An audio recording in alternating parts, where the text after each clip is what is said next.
J'ai regardé pour vous et tout. Le Rabat Alger, il est rapide. En fait, il y a juste le check-in. Il y a juste le check-in, c'est le plus dur, mais après ça va. Et Elton Mokolo, de retour à la maison. Hein. Merci beaucoup aux Algériens d'avoir participé. Je vous dis ciao ciao, 2-0 pour le Congo. Ciao ciao. On va vous fimbou. Ça sert à rien, on va vous fimbou. Fimbou, fimbou, na fimbou.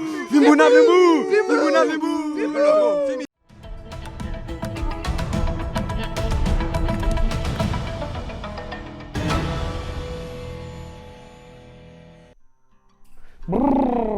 Il fait froid ici. Mardi, l'Algérie s'est qualifiée pour les quarts de finale de la CAN en éliminant la RD Congo. Franchement, en termes de jeu, c'était pas ouf. Mais en termes de drama, cette affiche a tenu toutes ses promesses. Et les Fennecs n'avaient qu'un nom à la bouche au coup de sifflet final.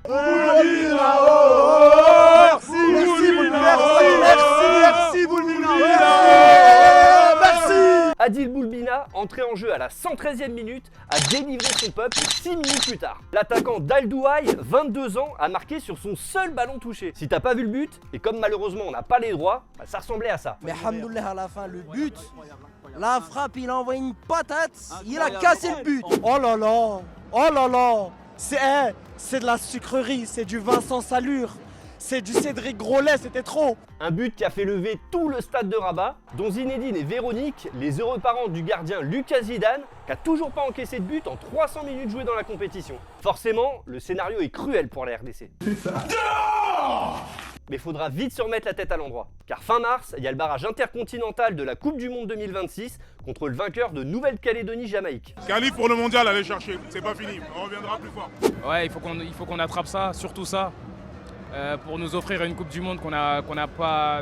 Nous, la génération 90, on n'a pas vécu. Donc, il nous reste ça. Côté algérien, place au quart face aux finalistes de la dernière édition, le Nigeria. Le Nigeria dans cette CAN, c'est l'équipe la plus prolifique en attaque et en expected goals, la plus dangereuse en contre et sur coup de pied arrêté, la deuxième plus dominatrice en possession et celle qui presse le plus. Mais malgré ces stats de dingo, les Super Eagles connaissent des turbulences en interne. Lors de la correction infligée au Mozambique lundi, Victor Osimhen s'en est pris à son coéquipier Ademola Lookman. Il a demandé à être remplacé et il a quitté le stade sans même fêter la qualif. Devant les journalistes, l'ailier de l'Atalanta a voulu relativiser.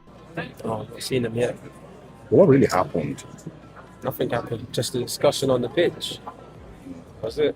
On verra ça samedi à 17h lors du quart de finale entre l'Algérie et le Nigeria. Et à 20h, l'Égypte défiera le tenant du titre, la Côte d'Ivoire, qui s'est qualifiée sans forcer face au Burkina Faso avec un 3Z qui va bien. Mais avant ça, vendredi se tiendront les deux premiers quarts. Mali-Sénégal à 17h et Cameroun-Maroc à 20h. Notre reporter Alex Jacquin est allé demander au peuple son prono sur ces deux poulets et ça troll toujours aussi fort de tous les côtés.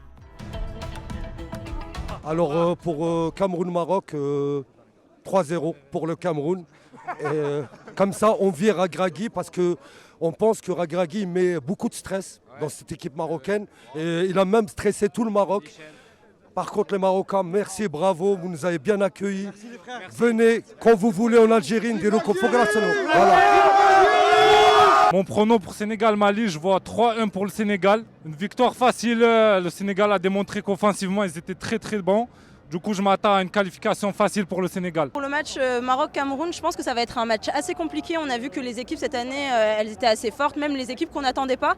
Donc je pense que ça va être assez serré, mais je mise sur un 2-0 pour le Maroc.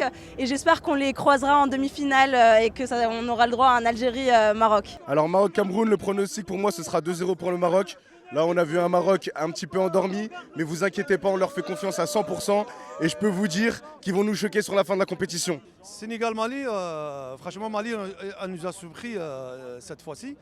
Ils sont au quart de finale. Ils ont bien joué contre la Tunisie à 10.